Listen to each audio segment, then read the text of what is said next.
So today we made an offer to try to move along the unemployment trust fund issue. As you all know, the Senate passed a bipartisan bill, I think it was 40 days ago, on a very strong bipartisan vote, 55-11, to fully replenish the unemployment trust fund, which is a safety net for workers who get laid off, that's paid for by businesses, paid for by employers.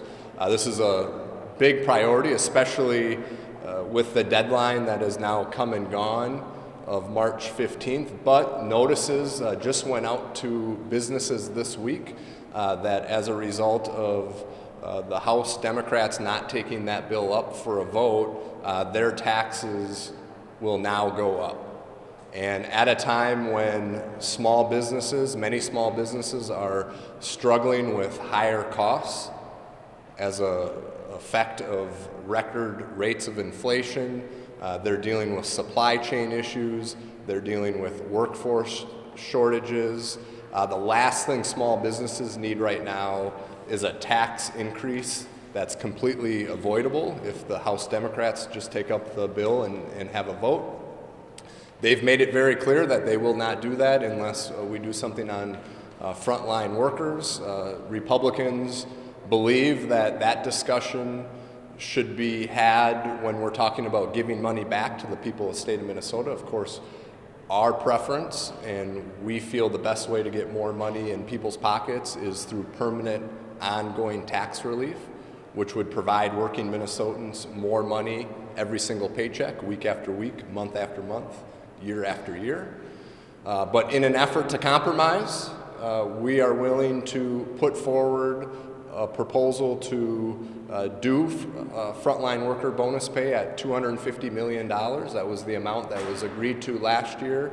And in an effort to even compromise further, we'll allow the House to determine which workers would be eligible for that $250 million frontline worker pay and what those dollar amounts, as long as it's within that $250 million. So that's the offer that we put forward today, and we hope that the governor and House Democrats will consider that so we can get unemployment trust fund dollars fully replenished as quickly as possible. Anything you want to add? I'm just the eye candy. Okay. Did they respond to the offer? Did you get a sense of? Well, they said they're going to take it back and discuss it. So we hope it's a favorable response. This is something that should have been done before March 15th. Again, I think it was 40 days ago that the Senate passed this bill with strong bipartisan support. The House Democrats have yet to act on an unemployment trust fund bill on the House floor. So that deadline has come and gone. We're hearing from the administration that if we can get it done quickly, there still might be an opportunity to roll back those additional taxes that small businesses are paying, but time is getting shorter in order for that to happen. Is this the first offer that you've put forward?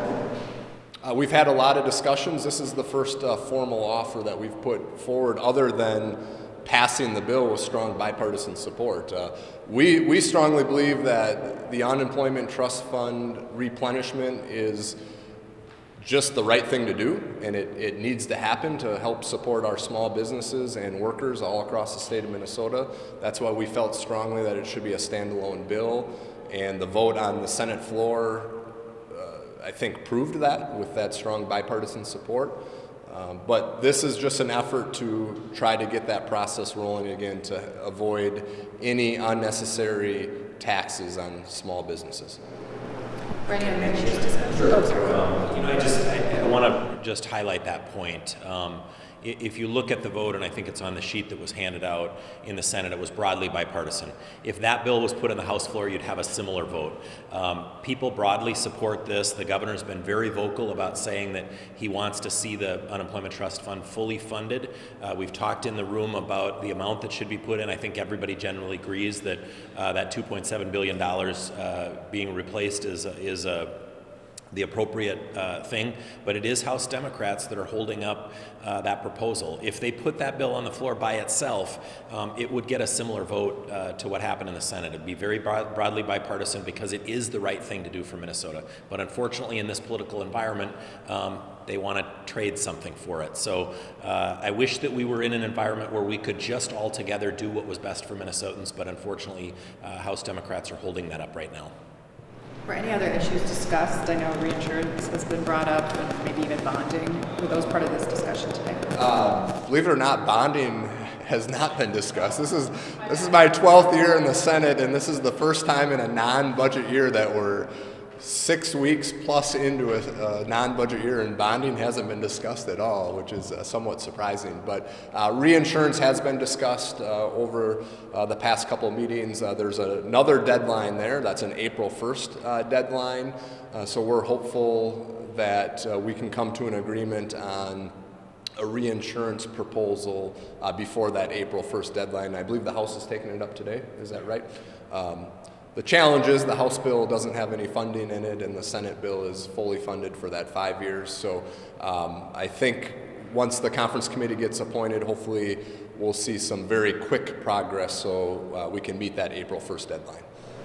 Could those be linked to what's going on with this conversation as well? I would really prefer that they're not linked. I mean, we're hearing from Minnesotans that they want to see standalone bills, standalone issues, issue-specific bills pass, and that's why you will not see a large supplemental budget bill this year. That's one of the things I've said from the beginning is that's not the most transparent way to pass bills in the legislature. It's hard for legislators to follow that process. It's hard for Minnesotans to follow that process. So I think anytime we can do issue-specific bills, it's very helpful, and linking one bill to another just makes things more challenging. So I'm hoping that we can do more standalone issue bills versus linking one bill to another. I would add on to that too.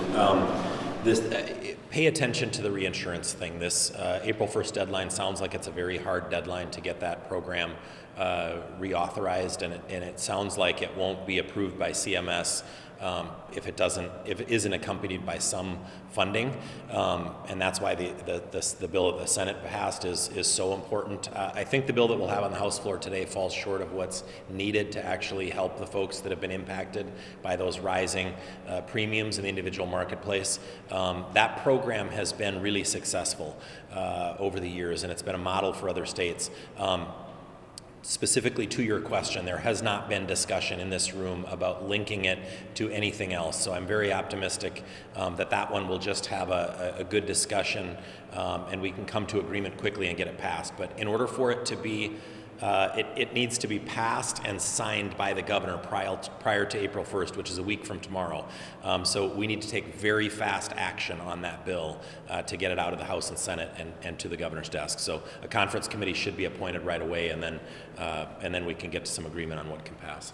And that's a federal deadline, not a state deadline, and even the speaker says that she doesn't think that's a fake deadline. So that's good. That's good, and I think the conferees will be appointed on Monday, and it's a good start that the House is actually taking up the bill on the House floor. As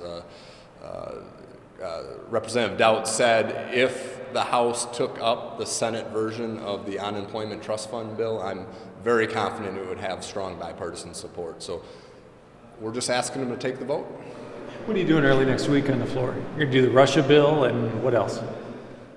We have the Russia bill. What else do we have? I think committees are still doing a lot of their work to meet deadlines.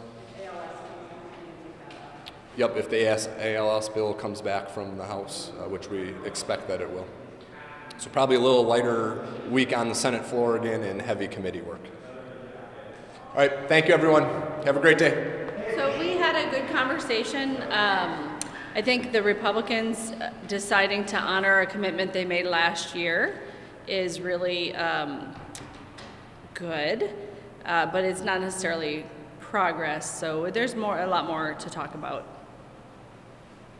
So they put an offer on the table that we come to their position on unemployment insurance and that they provide no greater funding for frontline workers. And it's very important to us in light of the surplus that allows us to even contemplate putting money into the unemployment insurance trust fund, that we do more for workers. And there's so far have not signaled any willingness to do more for workers than the agreement that they made last year.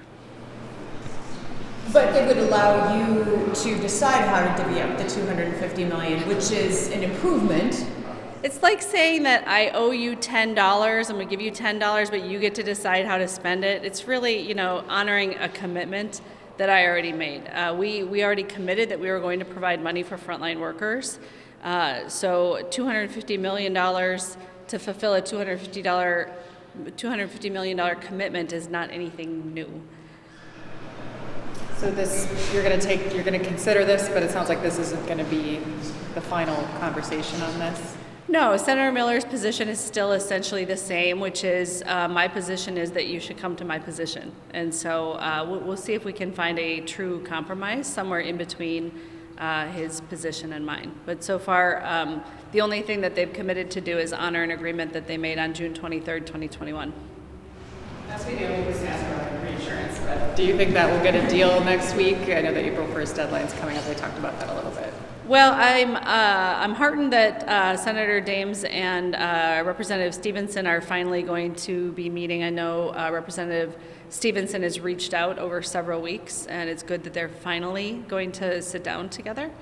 And we've also talked about in there keeping the minority caucuses involved, so making sure that all of the teams are kind of in the loop all the way through. But I think that is one where one would hope we might make better, faster progress than in the UI and frontline worker dispute. Can you give us a sense of what the next steps will be? Are you going to counter with a proposal, or what will that look like? Yeah, we'll come back on, apparently Senator Miller is not available tomorrow, so we'll come back together on Monday, and we will bring a little bit more detail so he can more fully understand our position and why we are where we are.